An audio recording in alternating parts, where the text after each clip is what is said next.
You are a disgrace, a failure, all that potential, squandered. My father's voice, a booming gavel in the silent courtroom of our dining room, shattered the fragile peace. Every eye was on me, a dozen pairs of judgmental gazes, each one a silent accusation. My aunt, Eleanor, clutched her pearl necklace, her lips a thin, disapproving line. Uncle Robert, the firm's managing partner, simply shook his head, a gesture heavy with pity and contempt. I sat there, the roast beef on my plate growing cold, a lump in my throat that had nothing to do with hunger. They expected an apology, a breakdown, a plea for forgiveness. They expected me to crumble. But the days of cowering were over. "I'm not a failure, Dad," I said, my voice steady, though my hands trembled under the table. "I'm building something." A ripple of derisive laughter swept through the table. "Building what, exactly?" My cousin Marcus sneered. "Another fantasy? Another video game?" They had no idea.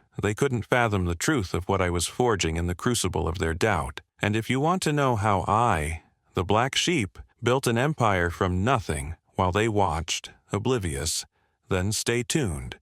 Because this story is far from over. My life had always been a meticulously planned trajectory, laid out for me before I could even walk. The Harper name was synonymous with law in this city. Generations of esteemed attorneys, judges, and legal scholars adorned the walls of our ancestral home, their stern portraits silently commanding adherence to the family legacy. From the moment I could speak, I was taught the importance of precedent, the power of rhetoric, the sacred duty of justice. My nursery rhymes were case summaries, my bedtime stories epic courtroom dramas. "You have the mind for it, darling," my mother would coo, stroking my hair, her eyes gleaming with pride, sharp, analytical, a natural. My father, a man forged from steel and legal textbooks, would simply nod, his approval a rare, precious commodity I desperately craved. Law school was not a choice. It was a destiny carved in stone. I excelled, of course.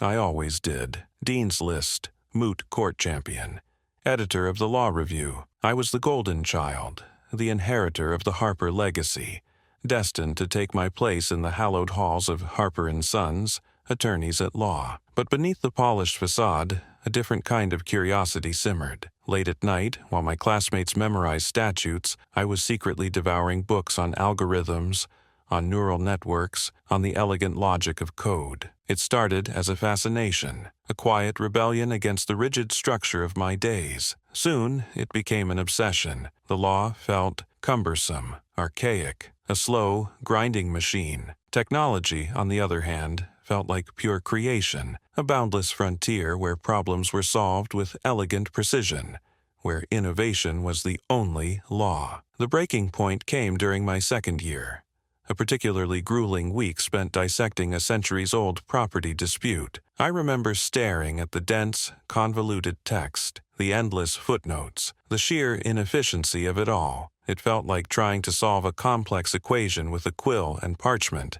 when a supercomputer sat idle beside me. That night, I skipped a study group and instead spent hours trying to build a simple program that could automate a small part of the case research. It was clunky, riddled with bugs, but it worked. And in that moment, a fundamental truth hit me with the force of a legal judgment. I wasn't meant for this world. I was meant to build the tools that would change it. The declaration to my parents was met with a silence so profound it felt like a physical blow. Then came the storm. My father's face, usually so composed, contorted into a mask of rage and disbelief.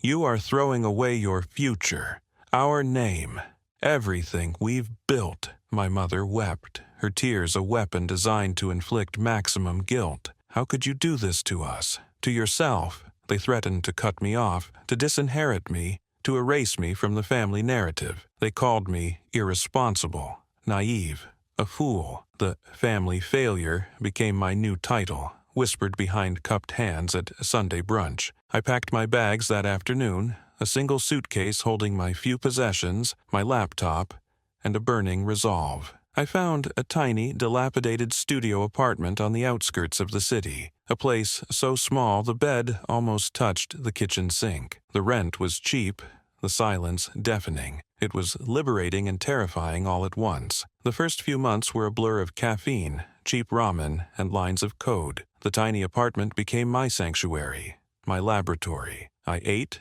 slept, and breathed software. My initial idea was simple: a specialized data management system for niche industries, something that could cut through the archaic, paper-heavy processes that still plagued so many small businesses. It was a daunting task, a mountain of algorithms and user interfaces. I taught myself new programming languages, devoured online tutorials, connected with obscure forums, piecing together knowledge like a digital mosaic. The thrill of seeing a complex function finally work, the satisfaction of debugging a stubborn error. These were my only rewards. There were days of crushing doubt, moments when the echo of my family's pronouncements threatened to overwhelm me. "You're a failure.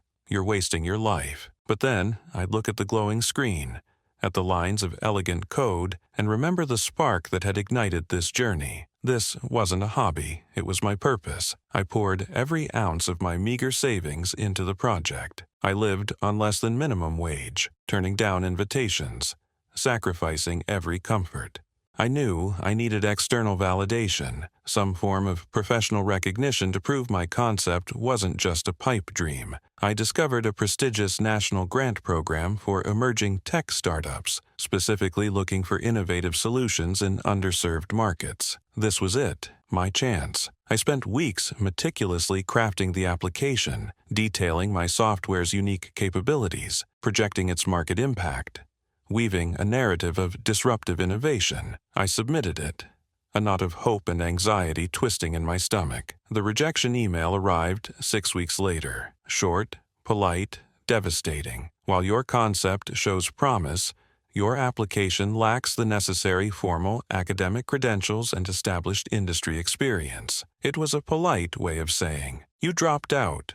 We don't believe in you." The words stung, echoing my family's every criticism. My hands clenched into fists. They were right about one thing. I had no credentials, no official backing, no safety net, but they were wrong about everything else. This wasn't the end. This was just the beginning of how I would prove them all wrong. The grant rejection letter felt like a final pronouncement from the establishment, a cold, official echo of my family's dismissive laughter. They had always valued credentials, formal approvals, the stamped seal of institutional validation. I crumpled the letter, the paper protesting with a sharp crack, and tossed it into the overflowing bin beside my makeshift desk, a scavenged door laid across 2 filing cabinets in the corner of my tiny, unheated apartment. That moment, stripped of any external validation, was when the real work began. I didn't have a safety net, a trust fund, or a family name to fall back on. All I had was the burning conviction that the specialized software I envisioned, a bespoke solution for niche legal data analysis, could actually change things, even if no one else saw it yet.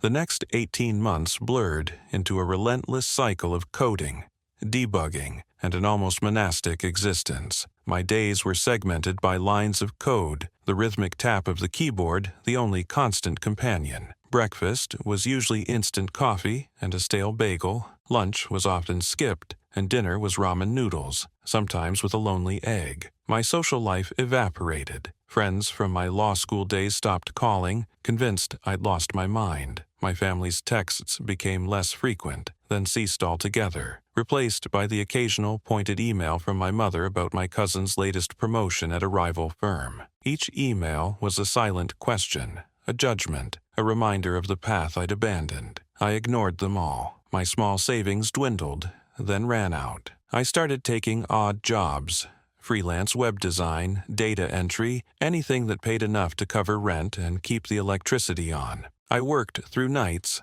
often falling asleep at my keyboard, my face pressed against the cool plastic, only to wake an hour later, eyes gritty, and pick up exactly where I left off. My initial software prototype was clunky, prone to crashes, but it showed promise. It could parse complex legal documents faster and more accurately than any human, identifying key precedents and cross-referencing statutes with unprecedented efficiency. It was a digital paralegal, a tireless researcher, a silent partner for an overwhelmed legal team. The challenge was finding someone, anyone, to believe in it. I pitched to dozens of small law firms, independent lawyers, even university legal departments. Most didn't understand or didn't care. They were comfortable with their existing, slower methods. Too complicated, they'd say. We've always done it this way. Then, after 8 months of relentless rejections, an email arrived from a small independent firm in Cheyenne, Wyoming. Intrigued by your concept, your demo video was sparse, but the idea has merit.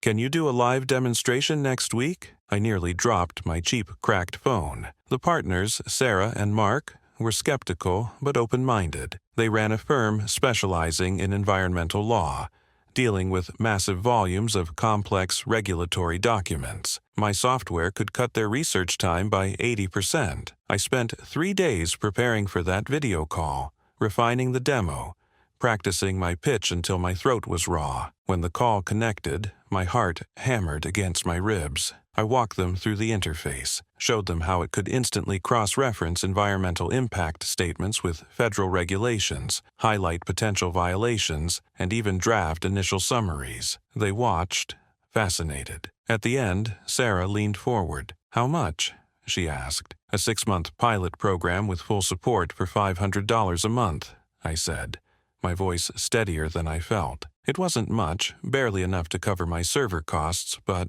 it was a start. My first client. Validation. A few weeks after securing the Wyoming firm, I received a call from my Aunt Carol. Her voice, usually sharp and critical, was laced with an unusual sweetness. "Darling, your mother and I were talking. We know things haven't exactly panned out, but family sticks together. There's a new opening at the firm, a junior administrative assistant position. It's not much, but it's stable. Health benefits, too. You can start rebuilding." I gripped the phone, a phantom ache in my chest from the hours hunched over my laptop. I could hear the pity, the condescension, the unspoken message. "We told you so, and now we're throwing you a bone." "That's very kind, Aunt Carol," I replied, my voice calm, "but I'm quite busy with my current projects. I appreciate the offer, though." There was a beat of silence on her end, then a strained, "Well, if you change your mind," before she hung up. They still saw me as the lost cause. The failure. It only fueled my fire. The pilot program with Sarah and Mark provided invaluable feedback. They pointed out flaws, suggested improvements, and inadvertently helped me identify a critical market gap. My software wasn't just for general legal analysis. It was perfect for highly specialized, data-intensive fields like environmental law, patent law, and corporate compliance. The niche was smaller, but the need was far greater, and the clients were willing to pay a premium for precision. I pivoted, refining my algorithms, streamlining the user interface, and focusing exclusively on these underserved areas. The software became faster, smarter, more intuitive. It was during this period of intense refinement that I met Arthur Vance. He was an angel investor, known for backing disruptive tech in unlikely places. I found his name in an obscure online forum, a quiet mention by someone who'd seen my early raw prototype. I sent him an unsolicited email, detailing my vision, my progress, and the niche I was targeting. He responded 2 days later, curtly inviting me to his office. He was a man of few words, with sharp, assessing eyes. I demonstrated the refined software, showing him how it could parse a complex patent application in seconds, flagging potential infringements. He didn't interrupt, just watched. When I finished, he leaned back. "You don't have a team, no formal training, no office." "No, sir," I admitted, "just the software and the drive to make it work." He stared at me for a long moment. "I'll give you $50,000 for 20% equity, and I want weekly updates." It wasn't a fortune, but it was a lifeline. It meant I could finally move out of my cramped apartment, rent a small, legitimate office space, and buy proper equipment. It meant I could dedicate myself fully to the software without the constant worry of eviction. It was the first real validation that came with a price tag, a vote of confidence that silenced the lingering doubts in my own mind. The new office was small, just 2 rooms in a quiet business park, but it felt like a palace. I worked even harder, driven by Arthur's investment and the growing belief that this wasn't just a hobby anymore, it was a burgeoning company. I hired a part-time assistant, a young computer science student who believed in the project as much as I did. We refined, we tested, we iterated. Our first paying client, after the pilot, was a mid-sized environmental law firm in California. They signed a year-long contract, then another, larger firm. Word started to spread in the niche market. My software, now named LexiComp, was gaining a reputation for its unparalleled accuracy and speed. One rainy Tuesday, as I was about to shut down for the night, an email notification popped up. The sender was Global Legal Solutions, one of the largest and most prestigious international legal tech conglomerates in the world. The subject line read, "Inquiry regarding LexiComp. Potential collaboration." My heart leaped into my throat. They wanted a demonstration, a live one, in their headquarters. This wasn't just another client. This was the big league. This was everything. The email from Zenith Global wasn't just an inquiry, it was a seismic shift. Their interest in LexiComp felt like a spotlight hitting me after years in the dark. The meeting was set for the following week. A video conference with their VP of Legal Tech Innovation, a man whose name was synonymous with progress in the industry. I spent 5 days refining my pitch, rehearsing every line, every possible question. My tiny apartment office transformed into a war room, whiteboards covered in flowcharts and projected revenue models. Sleep became a luxury. I couldn't afford a single misstep. The call connected. Arthur Vance, a man with a sharp gaze and an even sharper mind, appeared on screen. He didn't waste time on pleasantries. "Your software, LexiComp, has caught our attention," he stated, his voice devoid of emotion. "Show us what it can do." I launched into my demonstration, my voice steady, my fingers flying across the keyboard, showcasing LexiComp's intuitive interface, its unparalleled data analysis, its predictive capabilities. I highlighted how it could streamline litigation processes, identify key precedents, and even forecast case outcomes with remarkable accuracy. All features their existing, clunky systems lacked. I watched his expression, looking for any flicker of interest, any sign that he grasped the true potential. When I finished, a long silence stretched between us. Then, he leaned forward. "Impressive," he admitted, a rare smile touching his lips. "Very impressive. We want to integrate LexiComp into our global platform. We're prepared to offer a multi-year exclusive licensing agreement with a substantial upfront payment and ongoing royalties." The numbers he quoted made my head spin. It wasn't just a deal, it was validation. A rocket launch from my lonely corner of the world. I closed the call, my hand shaking as I hit end. I had done it. LexiComp, my silly hobby, was officially a player on the international stage. The next few months were a blur of activity. The upfront capital from Zenith Global allowed me to finally move out of my cramped apartment. I rented a small office space downtown. Nothing flashy, but it had real desks, a server room, and windows that looked out onto the city. The first thing I did was hire, not just coders, but a small team of legal professionals who understood the nuances of the industry, people who could help refine LexiComp's functionality even further. We worked tirelessly, fueled by cheap coffee and an unshakable belief in what we were building. The product evolved rapidly, each iteration more powerful than the last. We began to attract other clients, niche law firms, corporate legal departments, even government agencies. Word of LexiComp's efficiency spread through the legal tech community like wildfire.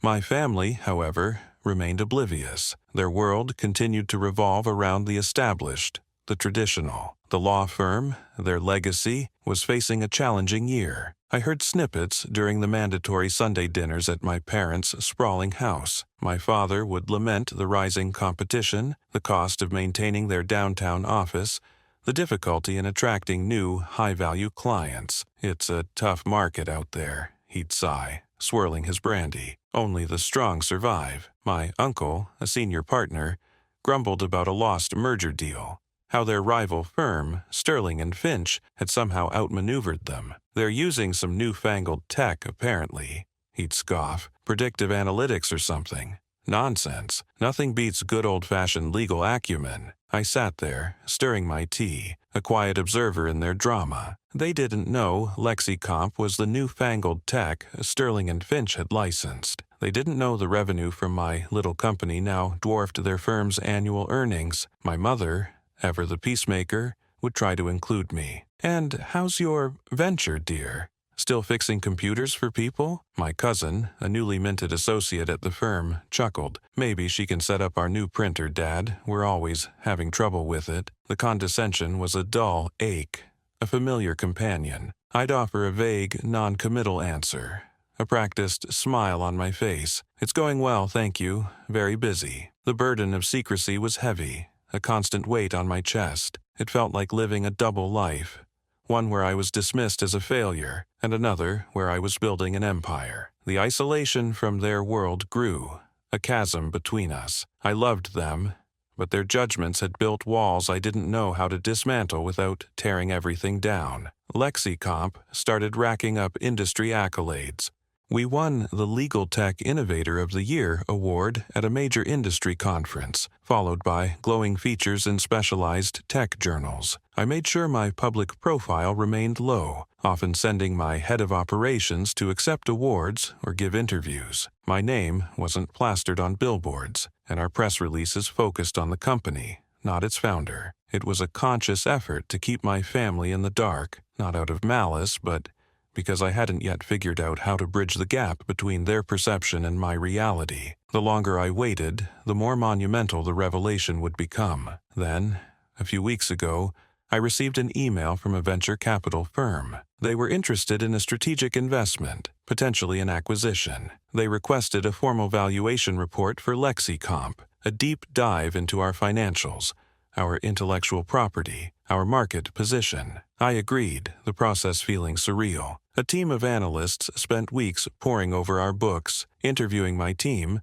assessing our growth projections. The day the report landed in my inbox, I stared at the subject line for a long moment before opening it. The number on the final page, bold and undeniable, made my breath catch. It was a figure that shattered every expectation, every doubt, every label my family had ever pinned on me. It was a number that would force a confrontation, a reckoning. I knew, with absolute certainty, that the time for secrecy was rapidly coming to an end. The invitation to the Harper & Finch 75th Anniversary Gala arrived 2 weeks after LexiComp's valuation report landed on my desk. My name was etched on the gilded card, a tacit demand for my presence. It wasn't an invitation. It was a summons to witness their continued triumph, a stage set for my perpetual failure. I stared at the numbers on the report again, the zeros stretching almost impossibly across the page. Over $300 million.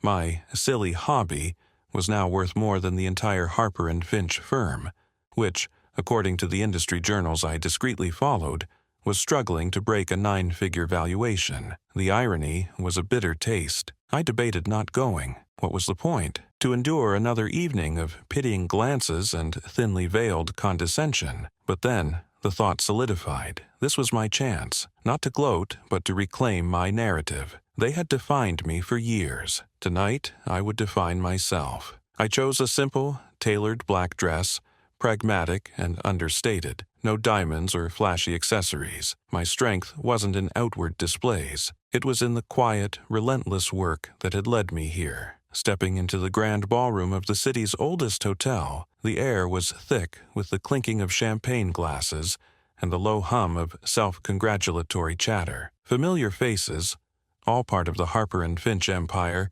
nodded politely, their smiles not quite reaching their eyes. They saw the prodigal daughter, the one who'd strayed, now back in their orbit, surely humbled. My father, William Harper, stood near the stage, his booming laugh echoing above the din. He caught my eye, a flicker of something unreadable, disappointment, resignation, before he waved me over. I moved through the crowd, my posture straight, a quiet resolve hardening my gaze. "There she is," my father announced, not unkindly, but with a public sigh. He clapped me on the shoulder, a gesture that always felt more like a brand than a hug. "Our little maverick, still dabbling in those computers, are we?" His tone was jovial, but laced with the usual underlying judgment. Before I could answer, Uncle Robert, The firm's managing partner stepped forward. His smile was tight, his eyes sharp. "I was just saying to your father, Amelia, it's not too late. We have an opening in our IT department. Entry level, of course, but it's a foot in the door. A stable career, finally." He patted my arm, a patronizing gesture that sent a cold wave through me. "You always were bright, just misguided. We could use someone who understands basic networks. Better than fiddling with those little apps, isn't it?" His voice was loud enough for surrounding family members to hear, their expressions a mix of polite sympathy and knowing nods. The familiar condescension, the public dismissal, the assumption of my failure. It all coalesced into a quiet fury. This wasn't just about me, it was about every aspiring creator, every dreamer dismissed by a world that only valued traditional paths. I looked at Uncle Robert, then at my father, whose face held that familiar blend of concern and judgment. The murmurs around us quieted, sensing a moment. This was it. I took a deep breath, my voice steady, cutting through the polite hum. "Actually, Uncle Robert, I appreciate the offer, but I think I'm doing quite well with my little apps." I paused, letting the words hang in the air. "My company, LexiComp, just received its latest valuation." A few heads turned. My father frowned, a slight tremor in his hand as he adjusted his tie. Uncle Robert's smile remained fixed, but his eyes narrowed, a glint of suspicion appearing. "LexiComp? Is that some kind of consulting gig?" he asked, attempting to dismiss it with a scoff. "No, Uncle Robert," I replied, my voice gaining strength. "It's a specialized software company. And the valuation." I met his gaze directly, then swept my eyes across the faces of my father and the other partners who had gathered, their expressions shifting from polite curiosity to growing unease. Was $327 million. Silence. Absolute, deafening silence. The clinking of glasses stopped. The low hum of conversation vanished. It was as if someone had pressed a mute button on the entire ballroom. My father's face, usually ruddy and confident, drained of all color, leaving him pale and ashen. His mouth opened slightly, but no sound emerged. Uncle Robert's jaw went slack, his eyes wide and unblinking, like a fish out of water. His hand, which had been resting on my arm, slowly dropped away. A champagne flute slipped from a junior partner's hand, shattering on the marble floor, the sharp sound echoing in the sudden void. No one moved. No one spoke. The air thrummed with disbelief. A distant cough from across the room sounded jarringly loud. 300 million, my aunt, Clara, whispered, her hand rising to cover her mouth. Another cousin, usually quick with a sarcastic remark, simply stared, eyes glazed over. "Dollars," I confirmed, my gaze unwavering. "Yes, for the silly hobby I dropped out of law school for." I looked directly at my father, who was still staring, his face a mask of shock. "For the reckless abandonment you all lectured me about. For the wasted potential you constantly reminded me of." My voice wasn't angry, not truly. It was a quiet force, a statement of undeniable fact. You saw a failure, I saw a foundation. You saw a hobby, I saw a market. You judged my path, I built my own. I took a step back, creating a small space between us, my hands clasped loosely in front of me. "I didn't do this to prove you wrong. I did this to prove myself right." The silence was replaced by a chaotic eruption of murmurs, gasps and frantic whispers, faces contorted with a mixture of shock, confusion, and a dawning, uncomfortable realization. My father finally blinked, his eyes flickering between me and Uncle Robert, who stood rigid, his face twitching. "But how?" Uncle Robert finally found his voice, sputtering. You never said, you never asked." I finished for him, my voice calm, unwavering. "You assumed, you judged, and you closed your minds." I turned slowly, not rushing, not looking back, leaving them in the wreckage of their assumptions, the shattered glass on the floor a fitting symbol for their broken perceptions. Their stunned faces blurred as I walked towards the exit. The weight of their expectations finally lifted from my shoulders. The gala, meant to celebrate their legacy, had just witnessed the undeniable, shocking birth of my own. The phone started ringing before I even reached my apartment. It was my mother, voice tight, a mix of shock and a strange, forced politeness. "Amelia," she began, "your father, He's quite upset. I didn't let her finish. Mother, there's nothing to be upset about. I simply shared what I've been building. The conversation was short, clipped. She tried to pivot to a family dinner, an attempt at damage control disguised as reconciliation. I declined, stating I had prior commitments, a quiet rebellion against decades of their scheduling my life. The calls continued throughout the next day. My uncle, his tone accusatory, demanding to know if this was some kind of elaborate prank. My aunt, attempting to sound sympathetic but clearly fishing for investment opportunities. Even a cousin I hadn't spoken to in years, suddenly eager to catch up. I filtered them, responding only to those who offered genuine, albeit belated, congratulations. The rest were met with a polite but firm silence. 2 days later, my father called. His voice, usually booming with authority, was softer, almost hesitant. "Amelia, we need to talk. Properly." I agreed, but on my terms. Not at their house, not at the firm. We met at a neutral coffee shop downtown, a place far removed from the polished marble and hushed tones of their world. He arrived, looking tired, the shock of the gala still etched around his eyes. He sat opposite me, not across a desk, but a small worn wooden table. I don't know what to say," he started, his gaze fixed on his coffee cup. "We were wrong. About you, about everything." It wasn't an apology, not exactly, but it was closer than I'd ever heard from him. I let the silence hang, a space for the weight of his words to settle. "You called me a failure, Father," I stated, my voice steady, devoid of the hurt it once held. "For years, you dismissed my passion, my work, as a silly hobby. You threatened to disinherit me, you publicly shamed me." I watched him flinch, his jaw tightening. "I didn't do this for your approval. I did it because I believed in myself when no one else did." He finally looked up, his eyes meeting mine. "I thought I was protecting you. The law, it's a stable path. We built something here, a legacy. And I built my own," I countered, not in anger, but with quiet conviction. "On my own terms, without your help, and often, despite your judgment." He nodded slowly, a profound shift occurring in his posture. "What happens now?" he asked, the question loaded with unspoken expectations about my future involvement in the family. I took a sip of my coffee. "What happens now is that I continue to lead my company. We're expanding into new markets, developing a new suite of AI-driven solutions. Our mission is to democratize access to specialized software for small and medium-sized businesses, something the big players ignore." I spoke of growth, of purpose, of the impact my technology was having beyond just the balance sheet. He listened, truly listened, for the first time. "As for family," I continued, "I will always be your daughter, but my life, my decisions are my own. There will be no more condescension, no more veiled insults, no more attempts to steer my path." He exhaled slowly.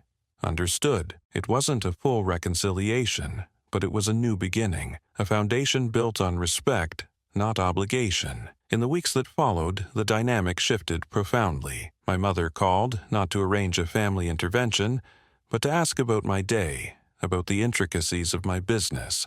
My younger sister, Elizabeth, who had always been quietly supportive, reached out with genuine enthusiasm, even offering her marketing expertise for a pro bono project for one of my non-profit initiatives. I met with her, not as a superior, but as a collaborator. The family members who continued to harbor resentment or tried to leverage my success for their own gain found their calls unreturned, their invitations politely declined. I understood then that family wasn't just blood, it was who chose to stand by you, who respected your journey. My focus returned fully to the company. We secured a major partnership with a global logistics firm, expanding our specialized software's reach exponentially. We opened new development offices, fostering a culture of innovation and empowerment that reflected my own journey. The silly hobby was now a thriving enterprise, employing hundreds, solving complex problems and creating real value. One crisp autumn evening,